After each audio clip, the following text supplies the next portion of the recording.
একদিনে শনাক্তের রেকর্ড ৮,৩৬৪, আরও ১০৪ মৃত্যু। জুলাইয়ের প্রথম সপ্তাহে আসছে টিকার বড় চালান। আগামী মাসের প্রথম সপ্তাহের মধ্যে আমরা একটা বড় অ্যামাউন্টের ভ্যাকসিন আমরা পেতে যাচ্ছি এবং এতে করে আমরা মনে করি যে আমাদের যে লক্ষ্য দেশের শতকরা ৮০% মানুষকে আমাদের সুরক্ষিত করা ভ্যাকসিন দিয়ে তার একটা বড় অংশকে আমরা সুরক্ষিত করতে পারবো।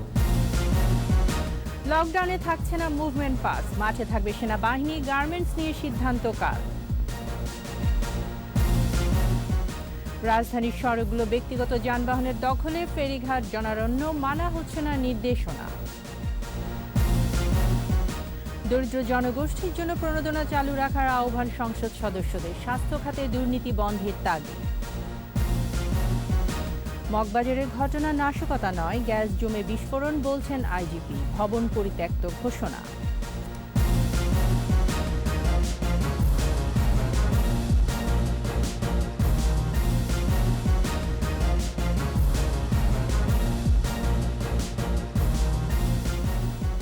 শুনছিলেন ফার্স্ট সিকিউরিটি ইসলামী ব্যাংক লিমিটেড সংবাদ শিরোনাম। আমন্ত্রণ সন্ধ্যা ৭টার ২১ সংবাদের সাথে আছে আমি তাইজিন Rahman.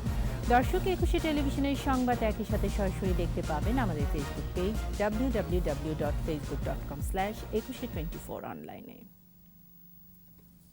Mega spider ceiling fan, mega বাতাসে শান্তির পরশ। এছাড়া সংবাদে আরও থাকছে: প্রশ্নপত্র প্রস্তুত, কেন্দ্র চূড়ান্ত হলেও এসএসসি পরীক্ষার দিনক্ষণ অনিশ্চিত।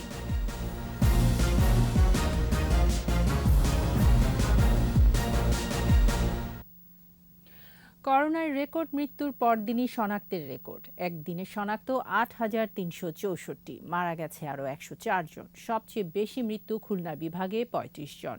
দৈনিক সংক্রমণ হার ২৩% উপরে। বিপর্যস্ত সময়ে টিকা নিয়ে সুখবর দিলেন স্বাস্থ্য অধিদপ্তরের মহাপরিচালক।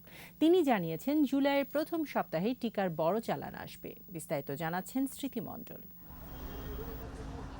করোনা সংক্রমণ রেখার ঊর্ধ্বগতি। ৩৫,০০০-এর বেশি নমুনা পরীক্ষায় শনাক্ত ৮,৩৬৪। মহামারীকালে শনাক্তের এ সংখ্যা সর্বোচ্চ। এ পর্যন্ত শনাক্তের সংখ্যা বেড়ে ৯ লাখের কাছাকাছি। একদিনে মারা গেছে ১০৪ জন। মোট মৃত্যু ১৪,২৭৬। নতুন ৩,৫৭০ জন সহ সুস্থ হয়েছে ৮,০৭,৬৭৩। পরীক্ষার বিপরীতে দৈনিক সংক্রমণ হার বেড়ে হয়েছে ২৩.৮৬%। সুস্থতার হার কমে হয়েছে ৯০.০৬ এবং মৃত্যুর হার ১.৫৯%। সবচেয়ে বেশি মৃত্যু খুলনা বিভাগে ৩৫ জন, ঢাকা বিভাগে ২৭, চট্টগ্রাম বিভাগে ১৯ জনের মৃত্যু হয়েছে।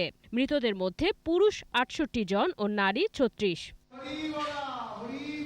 এদিকে টিকা নিয়ে সুখবর দিলেন স্বাস্থ্য অধিদপ্তরের মহাপরিচালক অধ্যাপক ABM খুরশিদ আলম। এবার বয়স্ক এবং অন্য অনেক রোগে যারা আক্রান্ত তাদেরকে অগ্রাধিকার দেয়া হবে বলে জানান তিনি।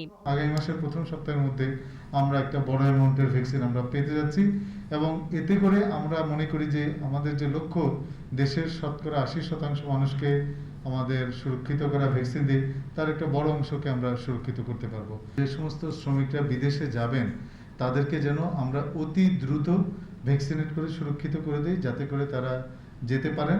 করোনা মোকাবেলায় প্রস্তুতির ঘাটতি নেই বলেও জানান মহাপরিচালক।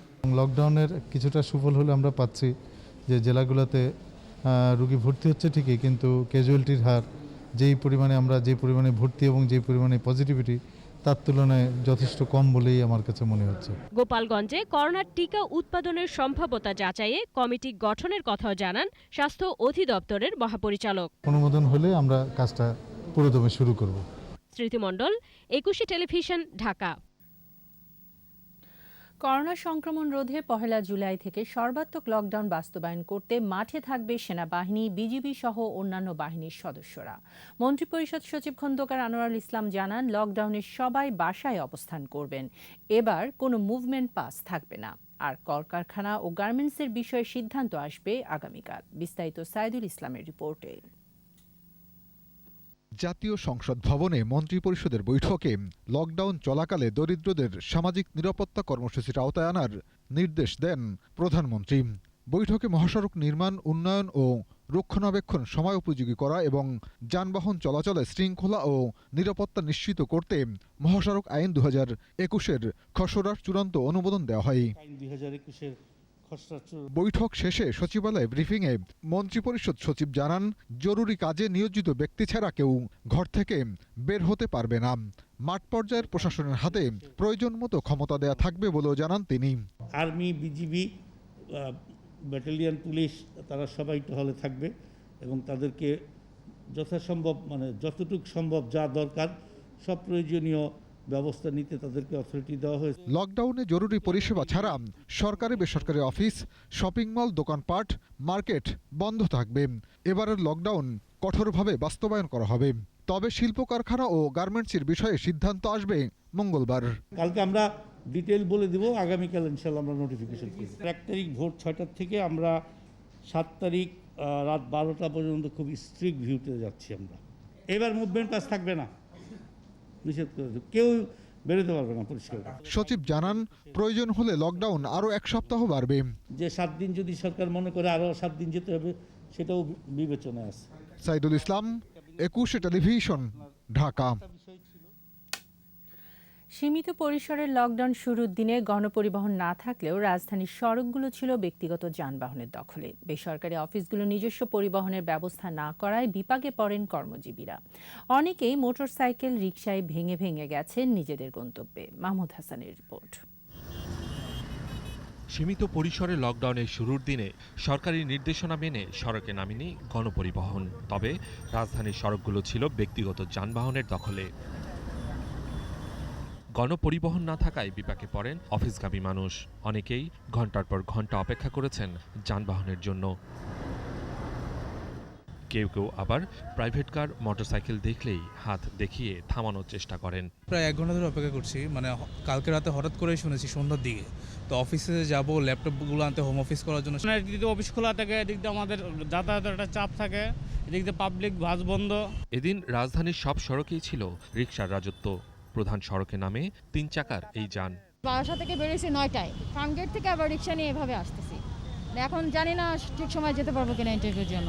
সিএনজি চালিত অটোরিকশার সংখ্যাও ছিল কম। গণপরিবহন বন্ধ, সেই জন্য রাস্তায় রিক্সা একটু চলাচল করতেছে। এই সুযোগে বেশি ভাড়া আদায় করেছেন মোটরসাইকেল চালকরা। বাধ্য হয়ে বাড়তি ভাড়া গুনতে হচ্ছে কর্মজীবীদের। রাইডগুলো আগের থেকে একটু বেশি, অ্যাপে দেখলাম যে ভাড়াটা একটু বেশি আগের তুলনায়। বেসরকারি অফিসগুলোকে নিজস্ব পরিবহনের ব্যবস্থা করার নির্দেশ থাকলেও সেই নির্দেশনা মানেননি বেশিরভাগ প্রতিষ্ঠান। মাহমুদ হাসান, 21 টেলিভিশন, ঢাকা। এদিকে করোনা সংক্রমণ ঠেকাতে সারা দেশে চলছে লকডাউন। বন্ধ গণপরিবহন, শপিং মল ও মার্কেট। এছাড়া অফিস আদালতেও সীমিত করা হয়েছে উপস্থিতি। চলছে জরুরি সেবা ও পণ্যবাহী যানবাহন। লকডাউন চললেও অনেক ক্ষেত্রে মানা হচ্ছে না নির্দেশনা। ফেরিঘাটেও বেড়েছে যাত্রীদের ভিড়। এদিকে সীমান্তের বেশিরভাগ জেলাতে করোনা সংক্রমণ বাড়ছে। বিভিন্ন জেলা ও মেডিকেল কলেজ, হাসপাতাল থেকে এখন পর্যন্ত 74 জনের মৃত্যুর খবর পাওয়া গেছে। প্রতিনিধিদের সহায়তায় মাসুমা লিসার রিপোর্ট। সীমান্তের জেলাগুলোতে করোনা সংক্রমণ বাড়লেও রাজশাহীতে কমেছে। রাজশাহী মেডিকেল কলেজ হাসপাতালের করোনা ইউনিটে গত 24 ঘন্টায় 14 জনের মৃত্যু হয়েছে। লকডাউনের কারণে কমেছে করোনা সংক্রমণ। শনাক্তের হার 1.24% কমে দাঁড়িয়েছে 27.84%। চুয়াডাঙ্গায় করোনা ও উপসর্গে 12 জনের মৃত্যু হয়েছে। শনাক্তের হার 37.33%। নিষেধাজ্ঞা অমান্য করে মাস্ক ছাড়াই চলাচল করছে মানুষ। খুলনায় 3টি হাসপাতালে করোনায় মারা গেছে 11 জন। সাতক্ষীরা মেডিকেল কলেজ হাসপাতালে করোনায় মারা গেছে 7 জন। শনাক্তের হার 28.26%। বগুড়ায় 4 জনের মৃত্যু হয়েছে। আক্রান্তের হার 31.36%। কুষ্টিয়ায় 4 জনের মৃত্যু, শনাক্তের হার 38%। নাটোর সদর হাসপাতালে করোনা উপসর্গে 3 জন মারা গেছে। সংক্রমণের হার 36.67%। পাবনা সদর হাসপাতালে এক সংবাদকর্মীর মৃত্যু হয়েছে। নোয়াখালীতে করোনায় 2 জনের মৃত্যু হয়েছে। এছাড়া ঝিনাইদহে 4, জয়পুরহাটে 3 ও যশোরে 1 জন মারা গেছে। রংপুর বিভাগে মারা গেছে 8 জন। এর মধ্যে দিনাজপুরে 4, ঠাকুরগাঁয়ে 2, 1 জন করে রংপুর ও লালমনিরহাটে।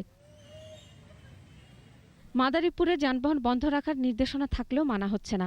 গাজীপুরে ঢাকা টাঙ্গাইল মহাসড়কে কিছু গণপরিবহন সকাল থেকে চলাচল করছে।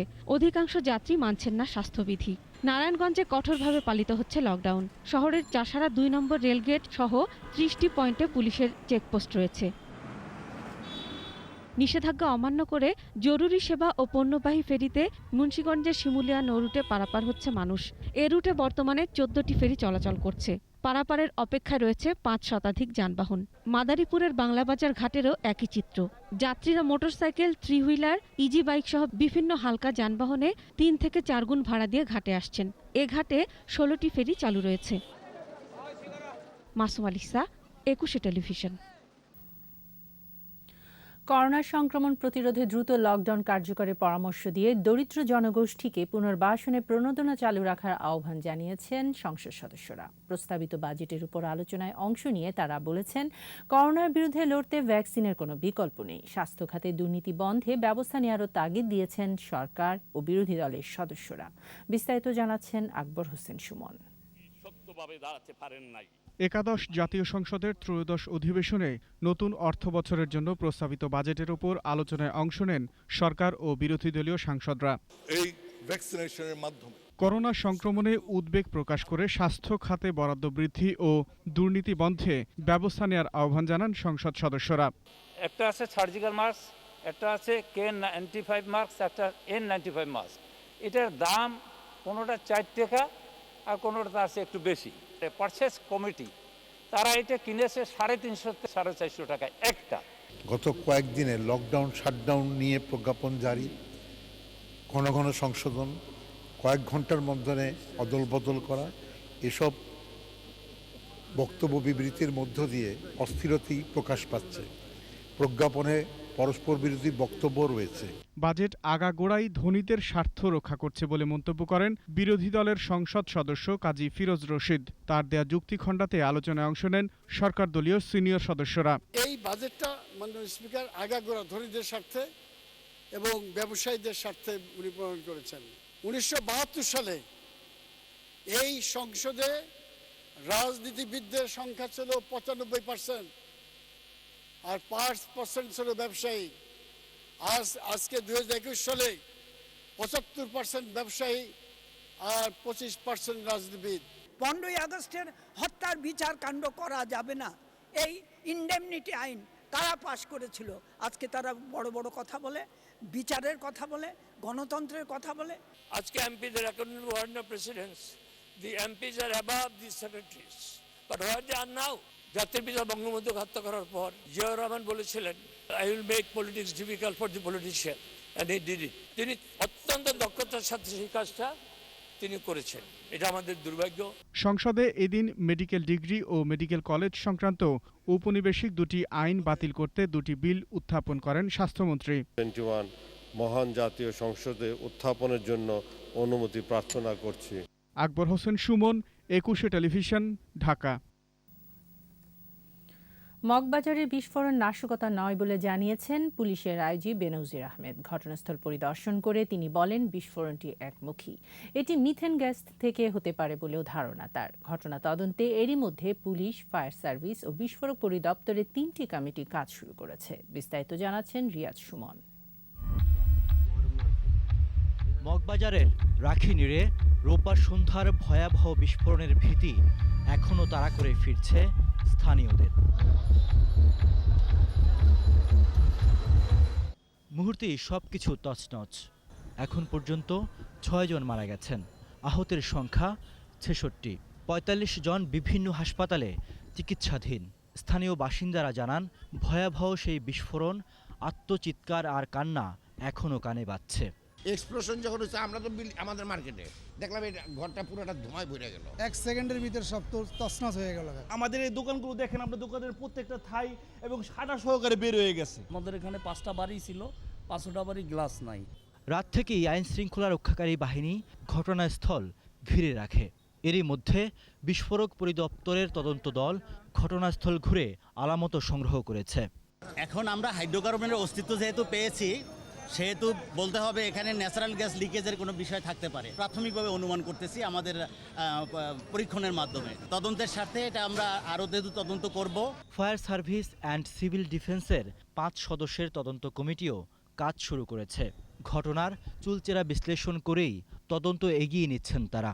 আমরা আলামত সংগ্রহ করছি। ভবনের মালিক থেকে শুরু করে রেস্টুরেন্টের মালিক ছিল, ব্যবহারকারী ছিল বা ম্যানেজার ছিল, এদের আমরা স্টেটমেন্ট গ্রহণ করব। আর এখন আমরা একেবারে প্রাথমিক পর্যায়ে যেখানে বিস্ফোরণ হয়েছে এটা একতলা যেহেতু, এবং এর উপরে আরও 2টো ফ্লোর আছে, ভবনটা নাজুকের কারণে, বিস্ফোরণের কারণে এখন যে কোনো সময় কিন্তু ভেঙে যেতে পারে। পুলিশের আইজি বেনজির আহমেদ ঘটনাস্থল পরিদর্শন করে শঙ্কিত না হওয়ার আহ্বান জানিয়েছেন। পুলিশের তদন্ত কমিটি কিভাবে কাজ করবে সে বিষয়েও ধারণা দেন তিনি। আমরা আমাদের বম ইউনিট, এক্সপ্লোশন যে আমাদের ইউনিটগুলো আছে সেগুলো নিয়ে আমরা একটা তদন্ত কমিটি করব এবং আমরা একসঙ্গেই এটা কারণ অনুসন্ধান করার চেষ্টা করব, মানে ফায়ার ব্রিগেডের সঙ্গে মিলেমিশে। বিস্ফোরণটি নাশকতা নয় বলেও জানান আইজিপি। এই পর্যায়ে দেখে মনে হচ্ছে এটা ট্রেমেন্ডাস শক ওয়েভ তৈরি হয়েছে। টেকনিক্যাল দিক থেকে একমুখী একটা ধ্বংসযজ্ঞ হয়েছে। নর্মালি যে বিস্ফোরক হয় তা অন্তত 3-4 দিকে যাবে। গ্লাসের ভাঙা টুকরা ছাড়া অন্য কিছু কিন্তু আমরা এখন পর্যন্ত খুঁজে পাইনি। ভিতরে এখনো মিথেন গ্যাসের গন্ধ আছে ভিতরে। পুলিশের আইজি বলেন, এবছর এ ধরনের অনেকগুলো বিস্ফোরণ ঘটেছে। একটা শরীর আঁকড়া হয়েছে, একটা নারায়ণগঞ্জে হয়েছে মসজিদের মধ্যে। রিয়াদ সুমন, 21 টেলিভিশন, ঢাকা। নিচ্ছে প্রিমিয়ার ব্যাংক লিমিটেড সংবাদ বিরতি। যখন ফিরছি তখন থাকবে দুর্নীতির মামলা, ঢাকা দক্ষিণের সাবেক মেয়র সায়েদ খোকন ও পরিবারের 8 ব্যাংক হিসাব ফ্রিজ। গড় আয়ু বেড়ে 73 বছর, কমেছে মাতৃমৃত্যু, জনসংখ্যা বৃদ্ধির হার 1.30।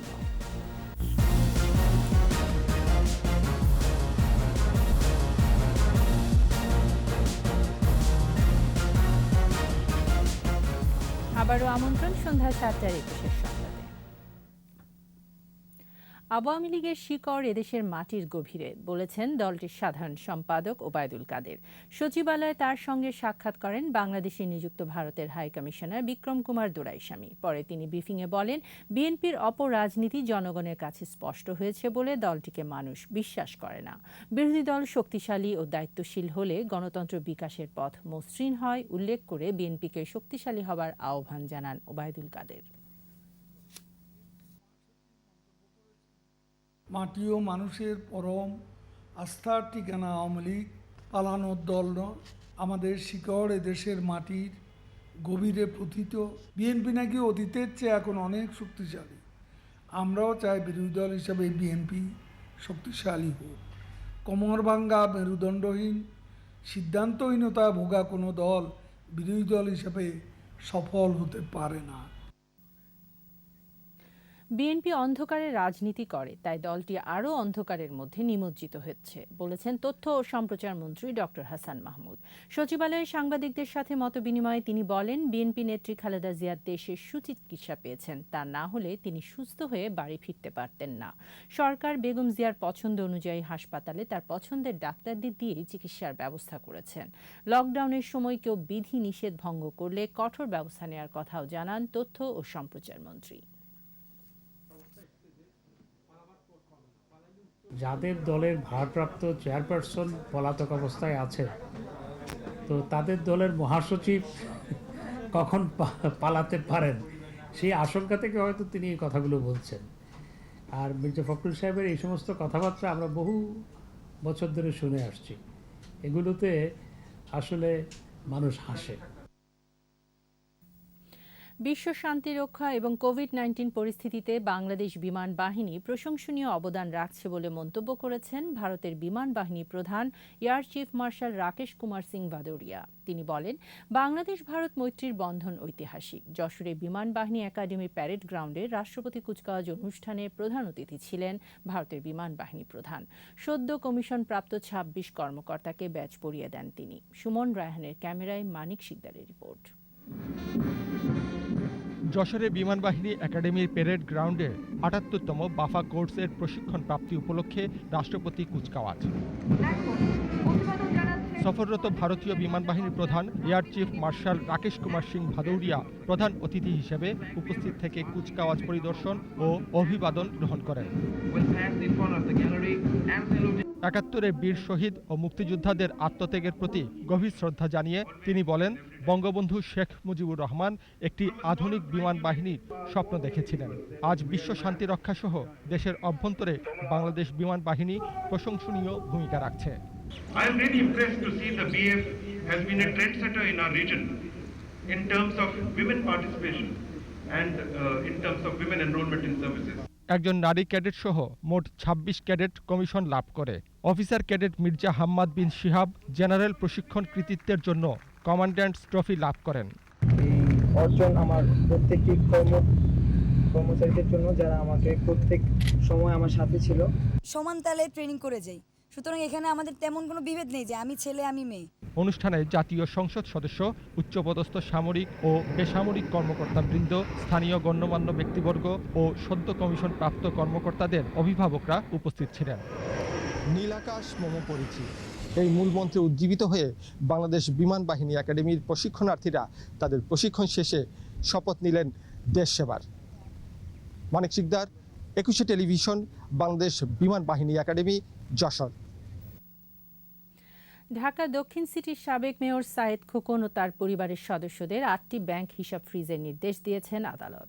ঢাকা মহানগর সিনিয়র স্পেশাল জজ KM ইমরুল কায়েসের আদালত দুদকের আবেদনের পরিপ্রেক্ষিতে এ আদেশ দেন। মামলার অনুসন্ধান চলাকালে দুদক রোববার ব্যাংক অ্যাকাউন্টগুলো ফ্রিজ করার আবেদন করে। যে ৮টি ব্যাংক হিসাব ফ্রিজের নির্দেশ দেওয়া হয়েছে তার মধ্যে সায়েদ খোকনের ব্যবসা প্রতিষ্ঠানে ৩টি অ্যাকাউন্টও রয়েছে। এছাড়া তার মা ফাতেমা হানিফের একটি, বোন শাহানা হানিফের ২টি ও স্ত্রী ফারহানা আলমের 2টি অ্যাকাউন্ট রয়েছে।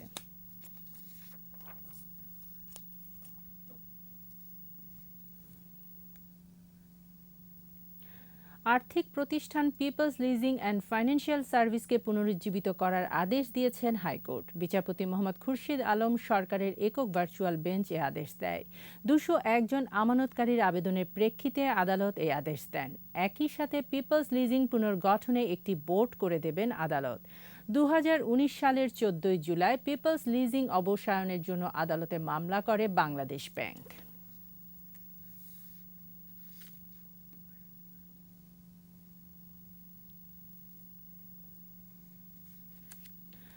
প্রায় ৪০ বছর আগে মাত্র ২.৫ টাকার অনিয়মের অভিযোগে চাকরি হারানো একজন মুক্তিযোদ্ধাকে বেতন ভাতা পরিশোধের নির্দেশ দিয়েছেন সুপ্রিম কোর্ট। চাকরি হারানোর ৩০ বছর পর রিট করে সর্বোচ্চ আদালতের রিভিউ রায় পেলেন সম্প্রসারণ সহকারী ওবায়দুল আলম আকন। টাকা পেলে হজে যাওয়া এবং গরিবদের জন্য খরচ করার কথা জানান ওবায়দুল। শাকের আরজুর রিপোর্ট। ১৯৮২ সালে ওবায়দুল আলম আকনের বিরুদ্ধে সরকারি পাট বীজ বিক্রির অভিযোগ আসে। গ্রেফতার করা হয় তাকে। এরপর সামরিক আদালত আকনকে চাকরিচ্যুত করার পাশাপাশি ২ মাস জেল ও ১,০০০ টাকা জরিমানা করে। ১৩ দিন হইল মার্শাল্লাহ জারি। এই সময় সে একজন চাষি দিয়া আমার বিরুদ্ধে দরখাস্ত দিয়েছে। আমি না দেওয়ার কারণে ১ প্যাকেট পাটের বীজের দাম সরকারিভাবে ছিল ২ টাকা। এর প্রায় ৩০ বছর পর সামরিক আদালতের সেই সাজা চ্যালেঞ্জ করে উচ্চ আদালতে রিট করেন ওবায়দুল আলম আকন। সেই রিটে চাকরিচ্যুতি থেকে অবসর যাওয়া পর্যন্ত নির্ধারিত সময় পর্যন্ত সব সুযোগ সুবিধা সহ বেতন ভাতা পরিশোধের নির্দেশনা চাওয়া হয়। খুব কষ্ট হয়, কারণ এলাকাতে যখন আমরা বড় হই, বড় হওয়ার পরে যখন হাঁটি তখন বলে যে এই ওই যে যাচ্ছে ২-২.৫ টাকার অভিযোগে বাবার চাকরি গেছে, ঠিক আছে, এর ছেলে যাচ্ছে। ২০১৭ সালে হাইকোর্ট ওবায়দুল আলমের সাজা অবৈধ ঘোষণা করে রায় দেন। হাইকোর্টের এই রায়ের বিরুদ্ধে ২০১৮ সালে কৃষি সম্প্রসারণ অধিদপ্তর আপিল করলে ২০২০ সালে আপিল বিভাগ রায় দেন। রিভিউ শুনানির পর তা খারিজ করে রায় দিল সর্বোচ্চ আদালত। শেষ পর্যন্ত চাকরি জীবনের সব বেতন ভাতা পাবেন ওবায়দুল আলম। শাকের আরজু, ২১ টেলিভিশন, ঢাকা। দেশে মানুষের গড় আয়ু বেড়ে হয়েছে ৭২.৮ বছর। পুরুষের তুলনায় নারীর গড় আয়ু কিছুটা বেশি। বাংলাদেশ পরিসংখ্যান ব্যুরোর প্রতিবেদনে বলা হয়েছে, দেশের বর্তমান জনসংখ্যা ১৬,৯১,০০০। জনসংখ্যা বৃদ্ধির হার ১.৩০। কমেছে মাতৃমৃত্যু, শিক্ষার হার বেড়েছে। বিদ্যুৎ সুবিধার আওতায় এসেছে ৯৬.২% পরিবার। বিস্তারিত জানাচ্ছেন স্মৃতি মণ্ডল। রাজধানীর আগারগাঁওয়ে বাংলাদেশ পরিসংখ্যান ব্যুরোর অডিটোরিয়ামে report on Bangladesh sample vital স্ট্যাটিস্টিক্সের প্রকাশনা অনুষ্ঠান।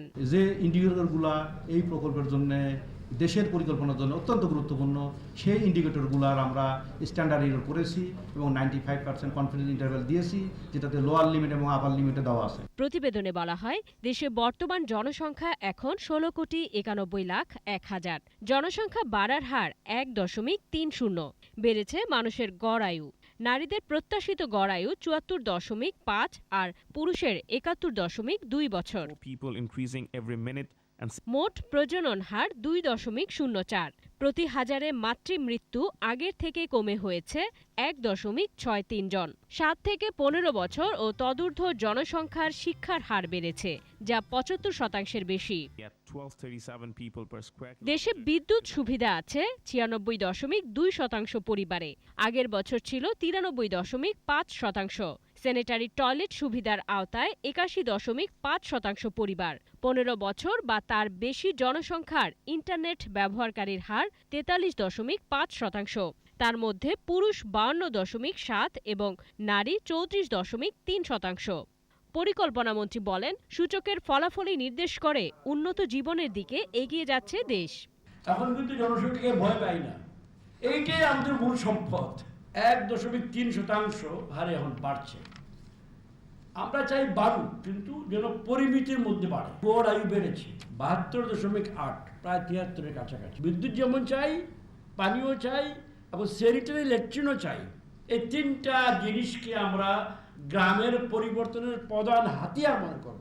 2012টি এলাকার 3,01,131টি খানার 12,85,013 জন জনসংখ্যার ভিত্তিতে গবেষণা করে প্রকাশ করা হলো এই তথ্য। আমাদের মাতৃমৃত্যু, শিশু মৃত্যু। স্মৃতিমণ্ডল, 21 টেলিভিশন, ঢাকা। এসএসসি ও এইচএসসি পরীক্ষা কবে নেওয়া যাবে তা এখনও অনিশ্চিত। তারপরও সব প্রস্তুতি নিয়ে রেখেছে শিক্ষা বোর্ডগুলো। এরই মধ্যে প্রশ্নপত্র ছাপা হয়ে গেছে, পরীক্ষা কেন্দ্র নির্ধারণ করা হয়েছে। তবে পরীক্ষা নেওয়া না গেলে বিকল্প মূল্যায়ন হবে, সেক্ষেত্রে শিক্ষার্থীরা ফেরত পাবে সব ফি। তবে অটোপাসের তকমা এড়াতে সংক্ষিপ্ত সিলেবাসে হলেও পরীক্ষা নেওয়ার সিদ্ধান্ত এখনও স্থির। বিস্তারিত জানাচ্ছেন আকবর হোসেন সুমন। 8 শিক্ষা বোর্ডে 2021 সালের এসএসসি ও এইচএসসি সহ সমমান পরীক্ষার প্রশ্নপত্র ছাপা শেষ। নির্ধারিত কেন্দ্রে নির্দেশ দিলেই পৌঁছে যাবে প্রশ্নপত্র। পরীক্ষা কেন্দ্র প্রস্তুত, অথচ গেল বছর 17 মার্চের পর বন্ধ হয়ে যাওয়া শিক্ষা প্রতিষ্ঠান আর খোলেনি। চলতি শিক্ষাবর্ষের 6 মাস পেরিয়েছে। মহামারীর কারণে প্রিটেস্ট কিংবা টেস্ট পরীক্ষারও সুযোগ হয়নি। দীর্ঘ 15 মাস টানা বন্ধ থাকায় শিক্ষার্থীদের একটি বড় অংশ মূলধারার শিক্ষা ব্যবস্থা থেকে ঝরে পড়ার শঙ্কা তৈরি হয়েছে। এ অবস্থায় 90% অ্যাসাইনমেন্ট জমা পড়েছে বলে দাবি কর্তৃপক্ষের। এ প্রসঙ্গে মাধ্যমিক ও উচ্চশিক্ষা অধিদপ্তর জানিয়েছে, ক্লাস না হলেও শিক্ষার্থীদের বিচ্ছিন্ন হবার সুযোগ নেই। আমরা আশা করছি এখনো যে আমরা ট্রেডিশনাল যে পদ্ধতি আছে সেই পদ্ধতিতে পাবলিক পরীক্ষাগুলো নিতে পারবো। তাহলে এই গত বছরের ডিসেম্বর মাস পর্যন্ত তো আমরা খুব কনফিডেন্টলি বলতে পারি যে শতকরা 93% শিক্ষার্থী এই শিক্ষা কার্যক্রমের সঙ্গে আছে, তারা হারিয়ে যায়নি বা ছড়ে পড়েনি। এদিকে করোনায় শিক্ষা প্রতিষ্ঠান খোলা কিংবা পরীক্ষা গ্রহণের সময় নির্ধারণে অনিশ্চয়তার মধ্যেই ছাপা হয়ে গেছে প্রশ্নপত্র। প্রস্তুতিকে রুটিন ওয়ার্ক বলছে কর্তৃপক্ষ। ছাপানো প্রশ্নপত্রে নিরাপত্তা ঝুঁকিও ডিজিটাল সংরক্ষণে নেই। যদি পরিস্থিতি এমন হয় যে আমাদের পরীক্ষা নিতেই হচ্ছে, তখন আমরা তো হুট করে যদি বলে যে প্রশ্নপত্র নিয়ে পরীক্ষা শুরু, আমরা কিভাবে করব? কাজে এটা অনেকটা তৈরি হয়ে থাকা সব দিক থেকে। এখন যে পদ্ধতিতে আমরা প্রশ্নপত্রগুলি সংরক্ষণ করি, এখানে লিক হওয়ার কোনো সুযোগ নেই, কারণ একটা ফয়েল পেপার এবং সেই ফয়েল পেপারটাতে কিন্তু একটা কোড নাম্বার দেওয়া থাকে। কেউ যদি চেষ্টা করে তাহলে কিন্তু সাথে সাথে সেই মেসেজটা আমাদের কাছে চলে আসবে।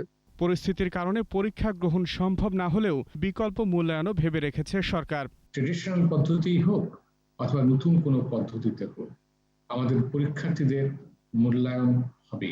সংক্ষিপ্ত পরিসরে আমরা সিলেবাস দিয়েছি, সেই পরিসরে হলো অন্তত পরীক্ষা যদি আমরা নিতে পারি, সেই পরীক্ষার আদলে যদি তাদেরকে রেজাল্টটা দিতে পারি, তাহলে অন্তত ওই যে অটোপাস এই তকমা তাদের উপরে চাপবে না। বিকল্প মূল্যায়ন হলে গৃহীত ফি ফেরত দেওয়া হবে শিক্ষার্থীদের। যদি পরীক্ষা আমরা নিতে না পারি, তাতে যেন সেটার জন্য আবার সময় ক্ষেপণ না হয়। আকবর হোসেন সুমন, 21 টেলিভিশন, ঢাকা। আবারও প্রিমিয়ার ব্যাংক লিমিটেড সংবাদ বিরতি, যখন ফিরছি তখন থাকবে। এবারও কোরবানির পশু কেনাবেচা অনলাইন হাট খুলবে 5 জুলাই। ইরাক সিরিয়া সীমান্তে যুক্তরাষ্ট্রের বিমান হামলা, শিশুসহ নিহত 5, আহত অর্ধশতাধিক।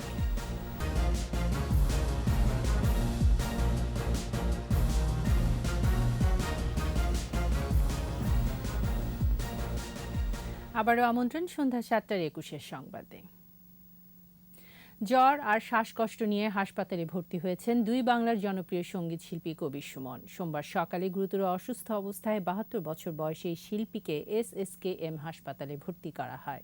বার্ধক্যজনিত কারণে মাঝেমধ্যেই সুমনের শারীরিক সমস্যা দেখা যাচ্ছিল। হাসপাতাল কর্তৃপক্ষ জানায়, ভর্তির সময় তার শরীরে অক্সিজেনের মাত্রা ছিল 90। তাকে অক্সিজেন দিতে হচ্ছে। কবির সুমনের কোভিড পরীক্ষা করানো হলেও এখনও রিপোর্ট পাওয়া যায়নি।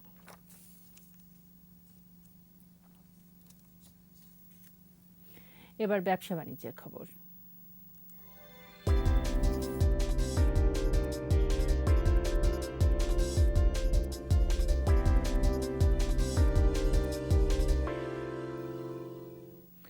এবারও কোরবানির পশুর অনলাইন হাট করছে ঢাকা উত্তর সিটি কর্পোরেশন। 5 জুলাই থেকে হাট খুলবে। মেয়র জানালেন, এবার মান যাচাই করা পশু নিয়ে দেশের বিভিন্ন এলাকার খামারিরা অনলাইন হাটে আসবেন। এদিকে দক্ষিণ সিটি কর্পোরেশনও অনলাইন হাট পরিচালনার আগ্রহ দেখিয়েছে। মাহমুদ হাসানের রিপোর্ট। মহামারীর কঠিন সময় আসছে আরও একটি কোরবানির ঈদ। পশুর হাট থেকে সংক্রমণ যাতে না ছড়ায় সেজন্য এবারও ডিজিটাল প্ল্যাটফর্মে পশুর হাট নিচ্ছে ঢাকা উত্তর সিটি কর্পোরেশন।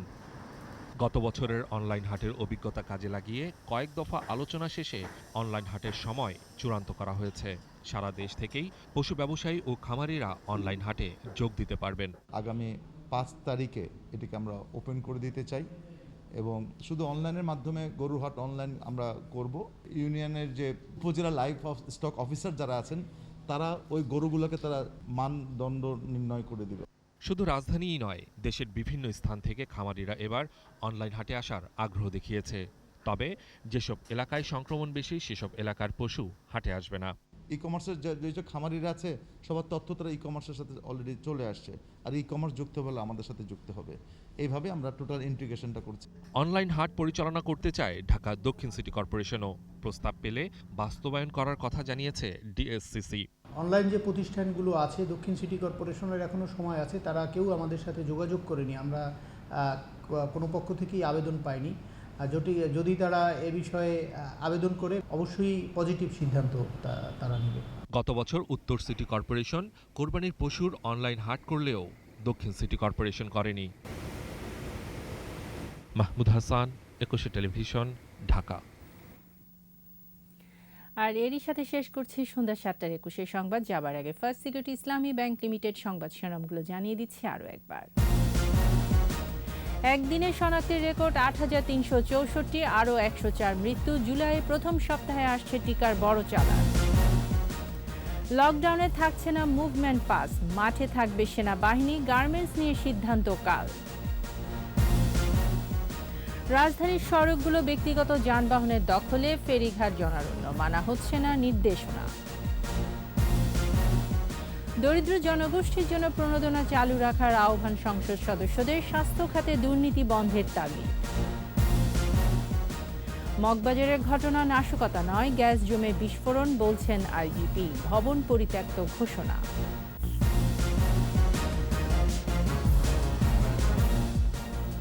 সর্বশেষ খবর জানতে ডায়াল করুন 2021 নম্বরে, আর ভিজিট করুন 21-tv.com এই ওয়েবসাইটে। এছাড়া ফেসবুকে লগ ইন করতে পারেন facebook.com/2124 অনলাইনে। পরের সংবাদ রাত 9টায় দেখার আমন্ত্রণ রইল। স্বাস্থ্যবিধি মেনে চলুন, সুস্থ থাকুন।